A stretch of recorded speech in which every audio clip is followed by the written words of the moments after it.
episode, we're going to take a look at some more weird, rare, and awesome G.I. Joe products from the 1980s. So, stick around.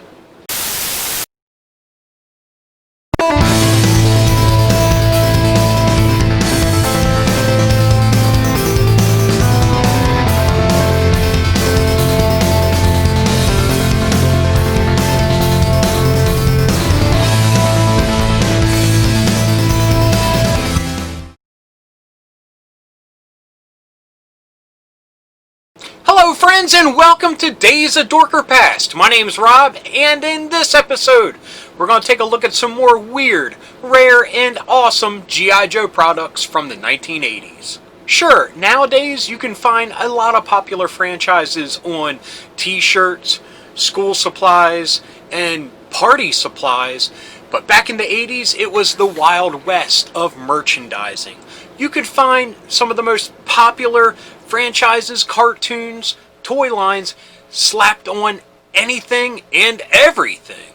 So with that being said, let's take a look at some more products that were emblazoned with the G.I. Joe name. Number one on the list is something that I fondly remember from my childhood, and that is Presto Magic. If you don't know, Presto Magic was a rub-on transfer art project kind of thing. They came in all shapes and sizes. You had the big sets, and you had the very small one-sheet set. I personally only got the one-sheet sets because they were super cheap. All franchises took part in Presto Magic. You had popular cartoons like Transformers and G.I. Joe. You had popular movies like Gremlins and Star Wars. They had any and all awesome things that you remember from your childhood in Presto Magic form. Now, G.I. Joe came out in 3 separate years for Presto Magic. They were 1982, 1983, and 1986. Within those years, you had different sized play sets, but each one was a small time capsule into the life of G.I. Joe at the time. Of course, you had 1982 with the original characters, all the way up to 1986 with the new, fresh, awesome characters that came out that year. There's just something so nostalgic about Presto Magic with me. Just looking at the awesome one-sheets. I mean, I remember them being in a cardboard sleeve at the store, and within that sleeve, there were dozens of different franchises. They weren't just sold like, hey, here's a Star Wars pack, here's a Marvel Comics pack. They were all jammed into one sleeve, and you never knew what was going to be in there.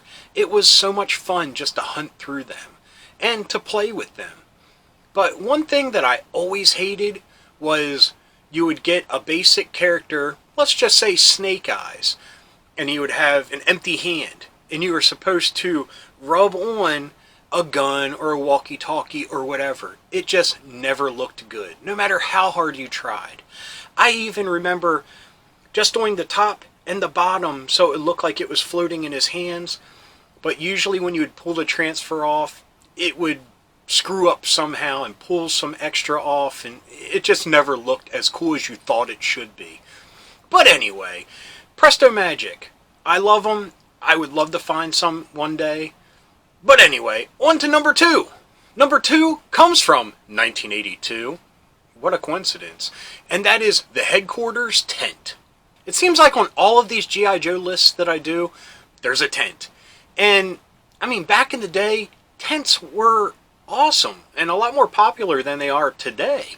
I mean, I remember flipping through the Sears Wish book and there being page after page of tents and sleeping bags and just awesomeness. I mean, kind of like the Presto Magic, if you were a popular movie, toy line, cartoon, you're going to have a tent and a sleeping bag.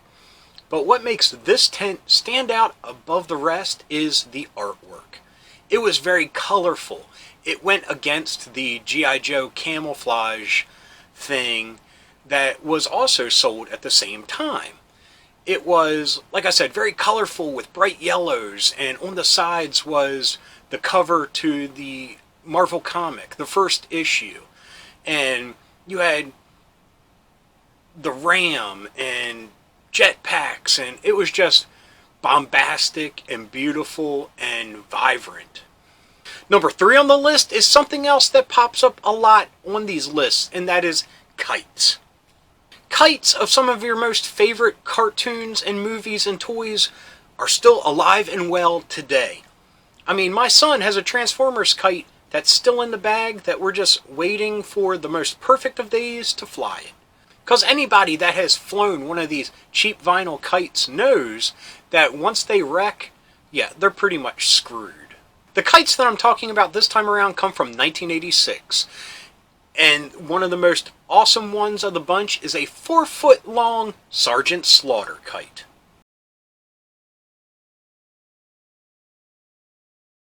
On top of the awesome Sergeant Slaughter kite, you also had a kite that had Sci-Fi and Storm Shadow fighting each other. Talk about a weird match. You have someone with cutting-edge laser technology and a dude that uses swords. But my money's still on Storm Shadow. You also had kites with the aircraft carrier and Slipstream on them. Those are pretty cool as well, but not as cool as Sergeant Slaughter or Sci-Fi vs. Storm Shadow. Number 4 on the list are pencil by numbers, and these featured some of the most iconic of artwork from G.I. Joe. You had everything from, like I said, the Marvel comic number 1 picture. You had Destro with a hiss. You had a Sky Striker. They had everything. They were released in 82, 83, and 85. In these sets, you would get 6 different pictures and 6 different pencils. If I can find some great detailed ones, I'll throw them up here. But honestly, just looking at the packages themselves just takes me back to how awesome the 80s were. Number 5 on the list is wrapping paper. There was one released in 1983 that is some of the most beautiful G.I. Joe artwork I have ever seen. It featured the original Joes driving a Mobat, and it's epic. Can you imagine a present being wrapped in this? I wouldn't want to open it. I would want to save this wrapping paper and plaster it all over my walls. It's a far cry to what was released later. I don't have an exact year on this, but I would assume it's a little bit later in the 80s because it features, I'm assuming this is General Hawk on here, but these people just look so miscolored and generic. It's hard to really pinpoint what characters they're supposed to be. I mean, you're limited by 4-color printing, but come on.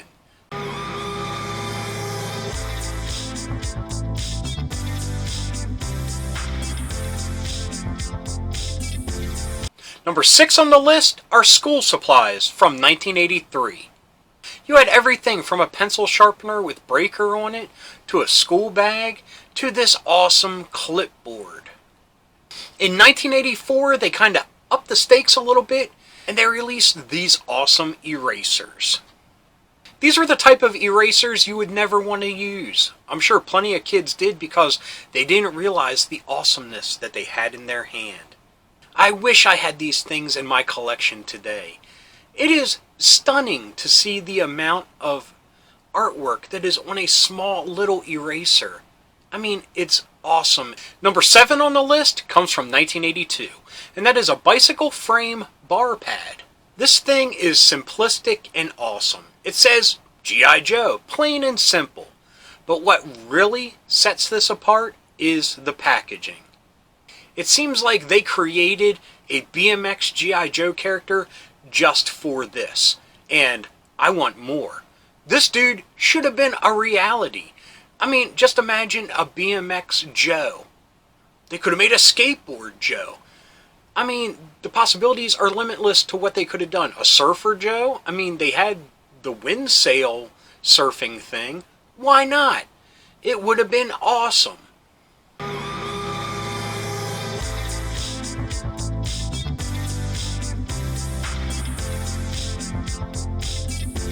Number 8 on the list is something that seems lost to time, and that is a wood burning set.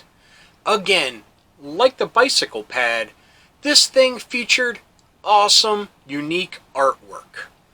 This set, of course, came with a wood burning pen, which they dubbed the Wonder Pen, extra points, 8 G.I. Joe plaques, watercolor paints, brush, 2 paint mixing dishes, color foil, nails, 2 packages of glue, wood materials to build a Jeep pencil caddy, and a storage footlocker. You also got a leather billfold project and complete instructions. I'll tell you what, if I had this set, I would still be rocking that billfold. And that Jeep, wow, that is awesome. Now, the art projects, featured the tried and true artwork that G.I. Joe was releasing in 1983, and that's awesome. Now, the pictures that they show of examples, I highly doubt anyone else would be that skilled to do that. That had to be done by a professional. And maybe that's why my parents never got it for me, or the fact that the Wonder Pen could burn down our house. Number 9 on the list comes from Milton Bradley from 1985, and that is the iconic Mural puzzle. The Mural puzzle was 4 different puzzles that, when put together, featured G.I. Joe fighting from land, sea, and air against Cobra. It featured all the new and popular characters from 1985 and is some of the most stunning artwork ever.